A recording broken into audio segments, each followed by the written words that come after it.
Olá, boa tarde. Contagem regressiva para o maior evento esportivo do mundo. Daqui a um ano, no dia 5 de agosto de 2016, acontece a abertura das Olimpíadas no Rio de Janeiro. Ao todo, mais de 38 bilhões e 200 milhões de reais serão gastos em obras.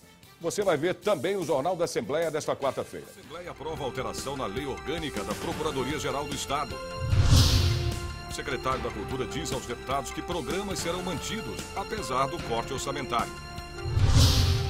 CPI que investiga acidentes ferroviários debate construções ilegais às margens das ferrovias paulistas. A partir de agora, no Jornal da Assembleia.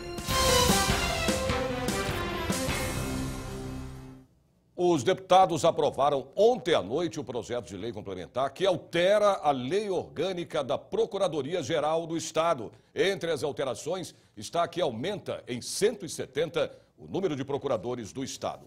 A justificativa do procurador-geral, Elival da Silva Ramos, é de que houve aumento da demanda do órgão. O anteprojeto prevê também a criação do Fundo Especial da Procuradoria-Geral do Estado. 58 deputados votaram pela aprovação e 17 votaram contra.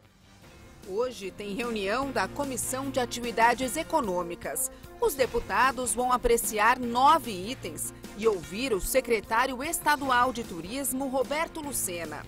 A reunião acontece às 14h no plenário Dom Pedro I e pode ser assistida ao vivo pelo portal da Assembleia na internet. E na primeira reunião da Comissão de Transportes e Comunicações, depois do recesso, os parlamentares aprovaram os nomes dos deputados Ricardo Madalena, do PR, e Alencar Santana, do PT, como novos integrantes do Conselho Consultor da Agência Reguladora de Serviços de Transportes, a ARTESP. Outro ponto de discussão foi a privatização ou a terceirização da rodovia Raposo Tavares. A reunião da Comissão de Transportes começou com o deputado Rogério Nogueira na presidência. Na pauta, 20 projetos de lei, uma moção, uma indicação, 2 respostas e 4 ofícios. Apenas 3 itens serão revisados pelos membros da comissão. Todos os outros foram aprovados. No primeiro item, uma curiosidade. Um projeto de lei de 2003 que proibia a privatização ou terceirização da rodovia Raposo Tavares. Detalhe, a rodovia está privatizada há quase 10 anos. O nosso presidente também, Fernando Capês, quer que a gente vai eliminando tudo que é passado, tudo que está atrasado. E o que foi bom do passado, fazer um novo melhorado. Então que a gente possa arquivar aí todos os projetos que estão na pauta e ficam atrapalhando o andamento da casa. E na comissão funciona da mesma forma. A gente vai arquivando, vai apresentando para os deputados e vai arquivando para fazer a Assembleia caminhar. Esta foi a primeira reunião na volta do recesso e, se depender dos deputados, vem muito trabalho pela frente. Deliberamos aí projetos de deputados e daqui para frente, com certeza, nós vamos ter aí um convite, né? Não só para a ARTESP, mas nós temos aí também algumas concessionárias, temos muitas estradas, principalmente no interior, que foram paralisadas com diminuição de recursos. Então a gente quer ouvir para saber se tem novos prazos, para ver o que vai acontecer daqui para frente. Crise tá, né? A gente tá acompanhando essa crise nacional, mas a gente também quer uma resposta do governo, porque até na minha cidade tem obras lá que foram paralisadas. E parou total, sumiu os funcionários, sumiu a empresa. Então é importante que a gente, de cada região, aí convide aí os concessionários, convide os representantes do Estado, principalmente nessa área de transporte, para estar dando explicação para a comissão e para todo cidadão aí do Estado de São Paulo.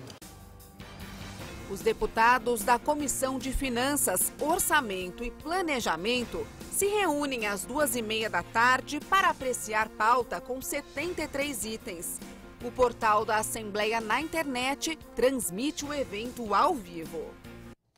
Vamos saber agora da previsão do tempo. A região metropolitana de São Paulo vai ter uma quinta-feira de tempo aberto e seco. Não chove. Amanhã, os termômetros marcam até 26 graus. Tempo aberto e sol forte em Campinas. A máxima chega aos 27 graus. Em São José dos Campos, o sol brilha forte o dia todo. A máxima chega aos 26 graus. Em Sorocaba, uma quinta-feira com tempo aberto e sem nuvens. Os termômetros também chegam a 26 graus. Em Ribeirão Preto, quinta-feira vai ser de muito sol e calor. A máxima chega aos 30 graus. Você vai ver a seguir. O secretário da Cultura fala aos deputados da Assembleia e garante que programas serão mantidos. Os detalhes você tem depois do intervalo. Até já.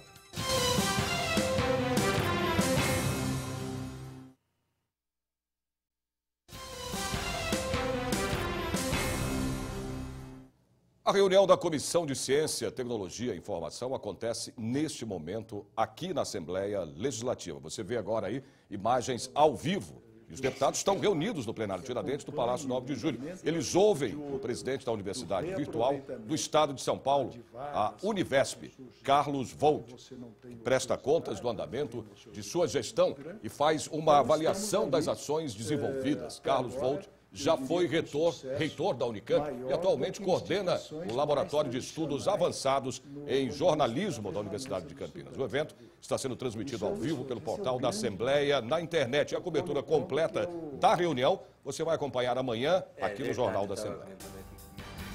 Às 2h30 da tarde, no auditório Paulo Kobayashi, vai acontecer a reunião da CPI, que investiga os serviços prestados pelas empresas de telecomunicações. O portal da Assembleia na internet vai transmitir a reunião ao vivo. E o secretário estadual da Cultura, Marcelo Matos Araújo, prestou contas da pasta aos deputados da Comissão de Educação e Cultura aqui da Assembleia. Ele garantiu que, apesar dos cortes orçamentários, os programas e ações da secretaria vão ser mantidos. O secretário da Cultura apresentou as medidas tomadas depois que o orçamento de 633 milhões de reais sofreu um corte de 11,1%. Marcelo Matos Araújo disse que reduziu áreas administrativas, avaliou parcerias com as organizações sociais e assim preservou todos os programas da pasta. Para ele, os objetivos foram cumpridos, como a descentralização. As oficinas culturais, por exemplo, realizaram 800 atividades em 160 cidades. E é para o interior que a maioria dos deputados pediu atenção. O dirigente da orquestra de Ribeirão Preto fez uma exposição geral sobre a crise que vem enfrentando e eu vou insistir junto a ele agora para encontrar uma solução de tal forma que a Secretaria Estadual de Cultura vai poder dar uma colaboração para a Orquestra Sinfônica de Ribeirão Preto. A oposição cobrou a presença dos movimentos culturais na prestação de contas. A verdade é que a vinda dele aqui não cumpriu um papel político, por isso que eu me manifestei no sentido de combinar agora a vinda nesse semestre para que a gente possa mobilizar. Foi possível chamar alguns segmentos, felizmente o Norberto da Cooperativa Paulista de Teatro esteve presente e conseguiu pontuar, né, com muita precisão ali as interrogações. Então eu defendo que ele venha de um jeito mais organizado para que as pessoas, os movimentos culturais possam participar. É uma questão de pensar na cultura como uma estratégia, como falei, para a formação da cidadania e pensar na cultura no sentido de horizontalizar, que chegue em todas as camadas sociais e não apenas nas camadas médias.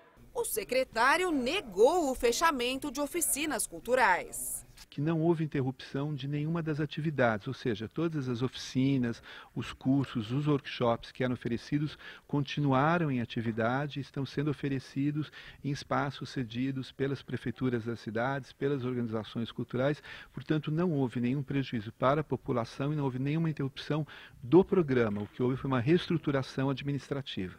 Com pouco recurso ele conseguiu mostrar que fez muitas coisas, né? Como eu já acabei de falar, com pouco recurso. E atingindo também muitas cidades do interior de São Paulo. Com projetos de oficinas culturais, com projetos de dança, de teatro, de música, enfim.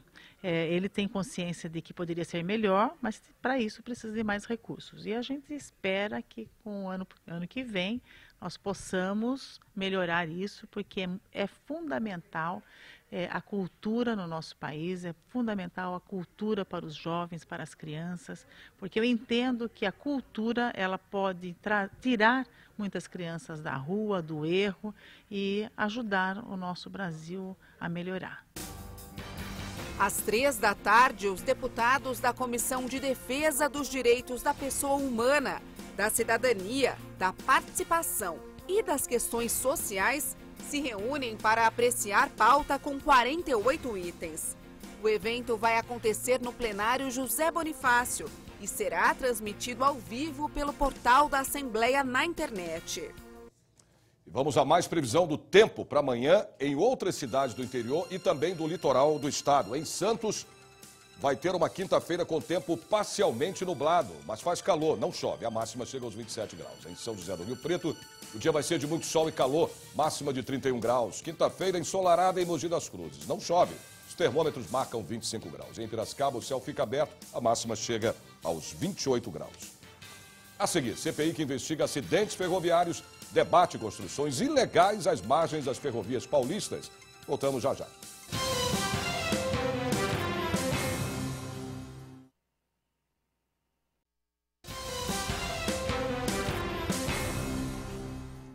A CPI que investiga acidentes ferroviários em São Paulo se reuniu hoje de manhã aqui na Assembleia Legislativa. Os trabalhos foram comandados pelo presidente da CPI, o deputado Chico Sardelli, do PV. 9 itens da pauta foram discutidos, mas o principal ponto do encontro foi o depoimento do procurador da República de Campinas, Dr. Áureo Marcos Maquiama Lopes.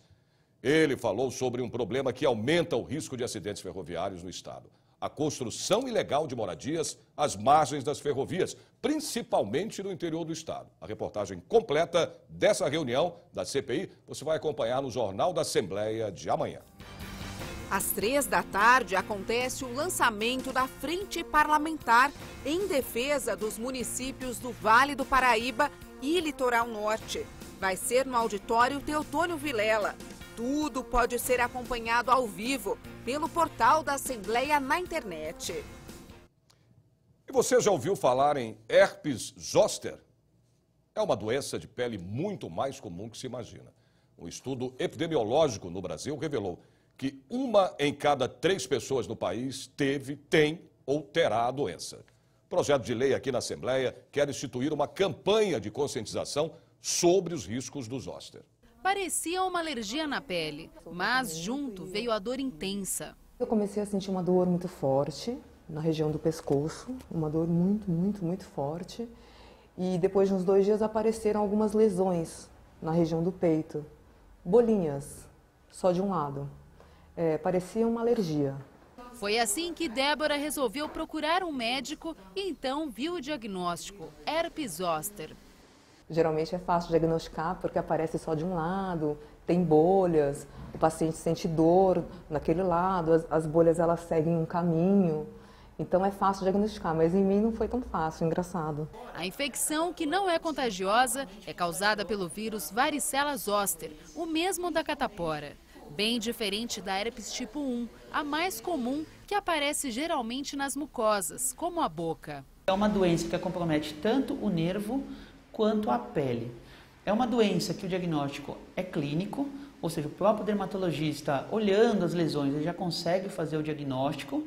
E o grande problema do herpes zoster é a dor, porque mesmo após a melhora do quadro clínico, o paciente pode persistir com dor crônica. Por isso que o ideal, o paciente que tiver herpes zoster, é realizar o tratamento dentro de 3 dias, já ser iniciado esse tratamento, para evitar que ocorra essa sequela.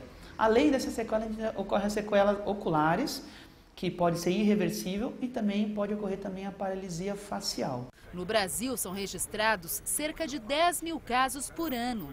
A gente apresenta uma vacina, atualmente já disponível no Brasil, que deve ser tomada a partir dos 50 anos de idade, em dose única. Os altos índices entre os idosos são um alerta para a população. O deputado Edmir Chedi, do Democratas, elaborou um projeto de lei que propõe uma campanha de conscientização sobre os riscos do zoster. E o que nós desejamos com esse projeto de lei?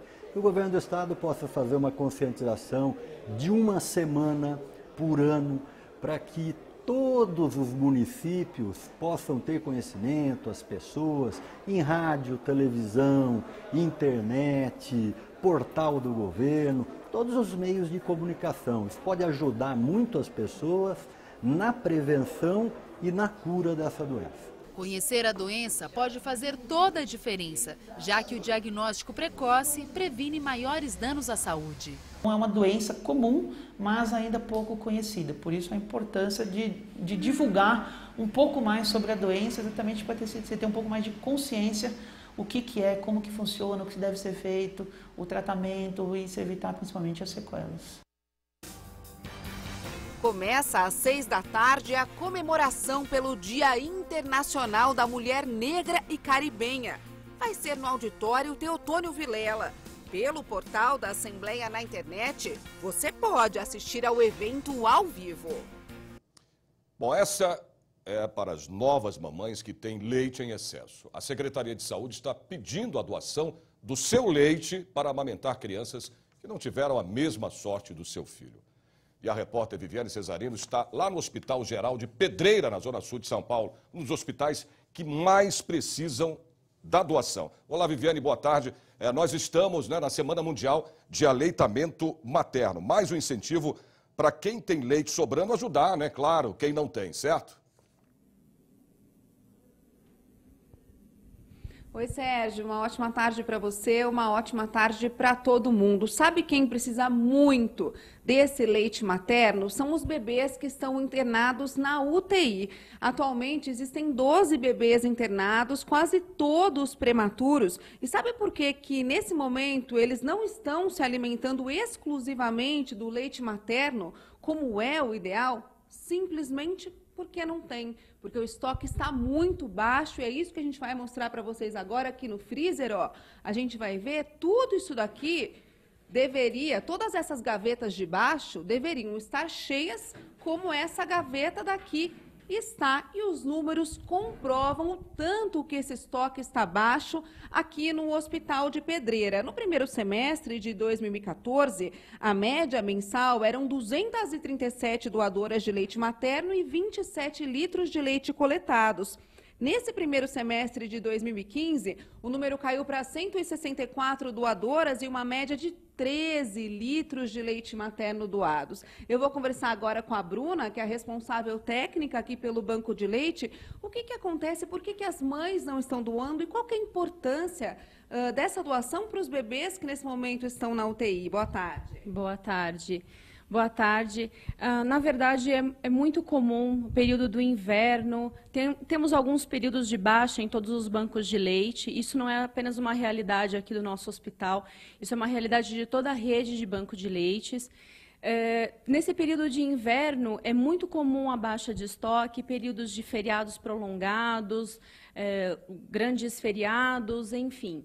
É muito comum. Como é que vocês fazem para alimentar esse bebê hoje? Como é que vocês estão fazendo? Hoje nós fazemos a busca ativa, procuramos possíveis doadoras dentro da maternidade, tentamos focar em algum tipo de propaganda do serviço do banco de leite focado para a doação de leite, que é muito importante para os bebês da UTI neonatal. Quem é que pode doar? Quem é que está vendo a gente agora? Porque, na verdade, você estava me dizendo antes que é meio desesperador, porque chega uma hora que vocês não têm para dar. E aí, como é que faz? Sim. Nessa situação, todas as mães que amamentam os seus bebês exclusivamente com leite materno, elas amamentam e têm leite de sobra, ou seja, o sutiã chega a ficar molhado. Isso quer dizer que ela tem uma boa produção lática e isso quer dizer que ela tem ela pode ser uma possível doadora.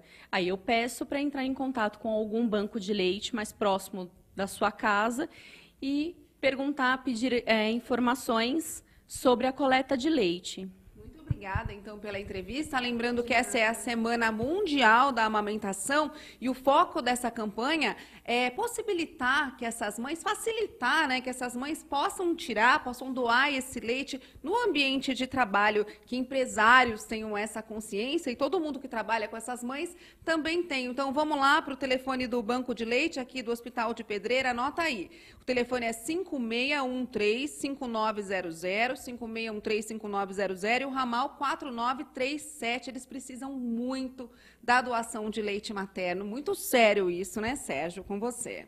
Obrigado, Viviane, que fala ao vivo aí do Hospital de Pedreiras, na Zona Sul de São Paulo. Vamos saber da previsão do tempo para amanhã em mais cidades do interior do estado. Em Franca, a quinta-feira vai ser de tempo aberto com muito sol e calor. A máxima chega aos 29 graus. Quinta-feira de muito sol, calor também em Bauru. Os termômetros chegam a 32 graus. Em Limeira, o céu aberto, temperatura em elevação. A máxima prevista é de 29 graus. E em Marília, a previsão para amanhã é de muito sol o dia todo. Os termômetros marcam 31 graus. Jornal da Assembleia de hoje termina aqui. Lembrando a você que a partir das 2h30 da tarde, a TV Assembleia transmite ao vivo os trabalhos parlamentares no plenário Juscelino Kubitschek. E você pode acompanhar toda a programação da TV Assembleia SP no portal www.l.sp.gov.br. A gente se vê de novo amanhã, a partir do meio-dia. Uma ótima tarde para você e até lá.